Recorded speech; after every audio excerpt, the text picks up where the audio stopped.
Exactly.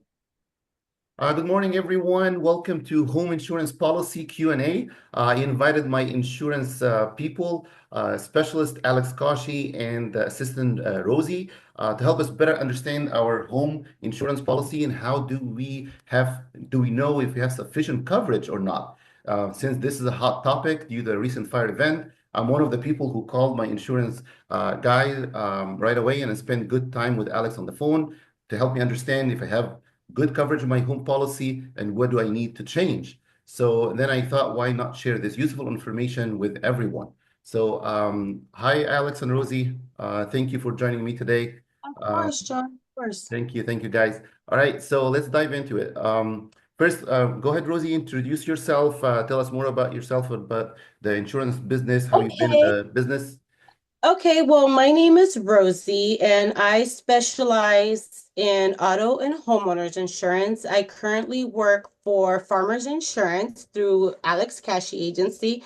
I've been actually doing insurance for 15 years based on two different agencies. Um, I've been with Farmers for 15 years. Wow. What do you think of the recent fire event that happened? It seems like things had changed over the past year. I heard people have been dropped, their policy have been dropped before the fire. I know they give them enough notice. You know, I was one of them where they rezoned my neighborhood and they give me notice of cancellation. They What do. do you think of? They give you 90 days notice before they renew you. So they really give you enough time to call your agent so they can help you find another insurance that will fit your coverage needs. Right. But Okay. So they just really don't drop you and be like, hey, here's your notice. We're no longer going right, to insure. and next day your house goes Yeah, on they give you fire. enough notice to Right. actually help contact your agent Right. or anybody in the office staff to help you find another insurance for your property. So because there is a myth out there, there is a lot of people on social media saying, "Oh, the insurance company dropped them, you know, like a month before, and then the fire happened." Well, they need to search for a policy, Yeah, right? and that's what we normally tell our clients. Like, when you get a notice like that, it's like it's our job as the producers and the agents to help look for insurance. But because the market is really tight with a lot of the companies pulling out of the state, we ask for the client's help as well to search elsewhere. Because, through an agency, we're only allowed to use certain companies. Right. Okay. So that's why we tell clients, we can work with the companies that we're allowed to work with, but you have to look outside the box Right. for Right. that type of coverage as well. Okay. So the first thing that came to my mind after this event happened is dig my policy, find my policy, my paperwork. Thank goodness farmers are pretty clean. We all we have the access to the policy. Even if I don't have hard copy, I can log in and I can get my policy Right. online. And then I look into it. Help us understand like the different type of coverage inside our policy, like what is the dwelling cost coverage, what's the personal property covered, and all that different terms in the policy. Okay, well, the insurance is broken down into different categories, which is the main structure that is based on the dwelling coverage, based on the square footage of your home. Then you have your separate structure, which is anything that is not attached to the structure. And usually that is already included with 10% of the dwelling structure. Then you have your coverage D, what covers your personal property. And in a case and event where you can't live in your home and you can't reside into it. Oh no, sorry, personal property. So basically, your personal property is anything is like usually I tell my clients if you're able to pick up your house, turn it upside down, and shake it, anything that falls out of your home is considered your personal property. Which is going That's to be a why, lot of stuff. yeah, I try to put it in the basic terms so anybody can understand. So like I say, if you can pick up your house and shake it, anything that falls out of it is considered your personal property. So Then you have the dwelling is number one. The biggest one is the dwelling is the structure of the house the itself. dwelling is the main structure. That is covered for your fire, wind and hail, lightning, smoke, civil right. All of that is covered with your And then your additional 10% of that value, you said a goes separate towards your structure? separate structure. Correct. Likewise, like what, for example, Your like a separate pool? structure would be anything like your barbecue cookout that's not attached to your structure, a separate garage that you have in your backyard. Okay. That will be considered your separate structure. Then you do have your personal property that will cover you for your jewelry, your clothes, your Right. furniture, And you stuff you like guys that. you guys put a default of 10% from the dwelling as a separate structure, Yes. unless I tell you guys, you know what, I have a very valuable shed that I paid, I know, thousands of Then dollars. we can add that on the policy as an additional endorsement. Okay. Is the pool Yeah. covered as a separate structure, or is the pool covered with the No, dwelling? if it's an in-ground pool, that's considered a separate structure. Separate structure. Yeah, Okay. yeah. So Gotcha. that will be considered under dwelling coverage B, which is Okay. your. What about Rosie? What about the upgrades? Like people spend a lot of money in like doing upgrades and hardwood flooring, kitchen upgraded countertops. Is that falls into the personal property or in the dwelling? No, that will fall under dwelling. And that's why we normally tell clients if you do upgrades, give us a call because then that way we will run a new reconstruction cost of the home. So Right. it ups the coverage on the dwelling. So Okay. if you do new flooring, give us a call. Because Gotcha. sometimes people have carpet, sometimes people have hardwood flooring, Right. some other clients have stone or tile. Right. So it really all depends on the material. So based on the material that's in the home, we'll either up the cost of the coverage for the dwelling or it would, downgrade it. Downgrade. Okay, okay. And then the personal property, it's kind of iffy because nobody knows the items that we have in the house, what is the value for these items. Like we Okay, have so like diamond rings, jewelry. How do we know that we have enough coverage on the personal okay, property? so usually I tell my clients when they come to me, I tell them if you buy an expensive necklace, take a picture of it, get it appraised. Give us a copy and hold a copy so we can put it as a jewelry floater on the insurance. So Okay, that way, in case there is a loss, we have some kind of documentation to show that you did pay $50,000 for that necklace, or you did pay, 100,000 for that Rolex. got it. But also, I Yeah. remember we had like an incident a few years back of theft, and when we went through farmers, there is a cap for every category. So they tell us like jewelry, there's a $5,000 cap. Handbags, for example, or rugs, or they have categories for every single thing. But you're saying if I have a valuable item like a diamond ring and I take a picture of it, this is out that will be outside that Yes, because category, you have the the appraisal, cap. because you have it appraised. Yeah. Okay, so appraised and then documented with the The insurance. appraisal makes a big difference.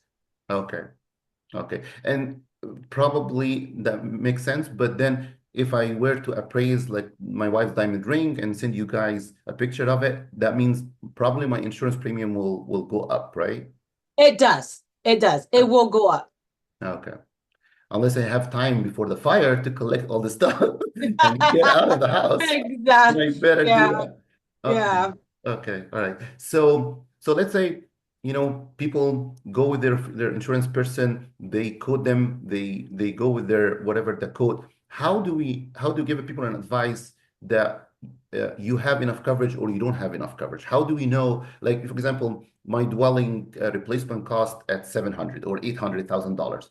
How would I know that this is good amount of money that my insurance company can build a house? So that's why we also tell the clients to go based on the labor and material cost of what it's costing today. Okay. So that we can reevaluate the dwelling cover cost. Because depending on the, zip codes, it For really sure. does make a factor. So like if you're living in LA, the cost of material per square footage is different from Palisades, or it's different from Based on the Newport area. Beach. So that's why we tell clients to always make sure that you're up to date what the cost of labor and material cost is up to date today so that we can do the necessary changes to the dwelling structure.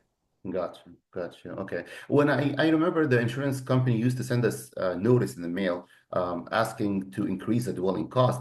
Well, before those recent fire events, probably homeowners would ignore those, like, oh yeah, the insurance company wants to get more money. But now they're probably going to take a look carefully at those notices. Oh, definitely, definitely. Because Yeah, even so, sometimes the companies, and I mean, this is across the board with Allstate, Farmers, all these companies. What they do is every certain year, they on your renewal, they will do an automatic reconstruction cost evaluation of your home. right. So that way, in case of anything, you're not underinsured. And a lot of clients don't understand that. They'll be like, why did my insurance go up? Well, based on statistics now, they're saying that cost of labor and materials in your area have gone up. So that's why your dwelling coverage has to go up, even if it goes up, several thousand dollars, Yeah. several thousand Of the in coverage in right, your home in the structure. right. So that way, in case of there is a loss like the ones we're having now, you're not underinsured.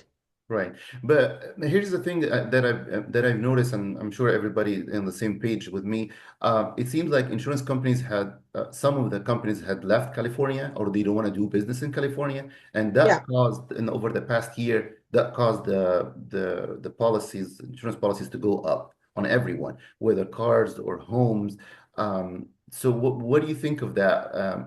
Do you think things gonna continue on the rise like this, or maybe things will change in the near future? I really do hope it changes for the better, but I really wouldn't be able to say Yeah, because with these recent losses that we have had right now, a lot of companies are gonna look into that and be like, oh my God, we paid so much money. Like, do we want to continue to insure these houses in brush areas?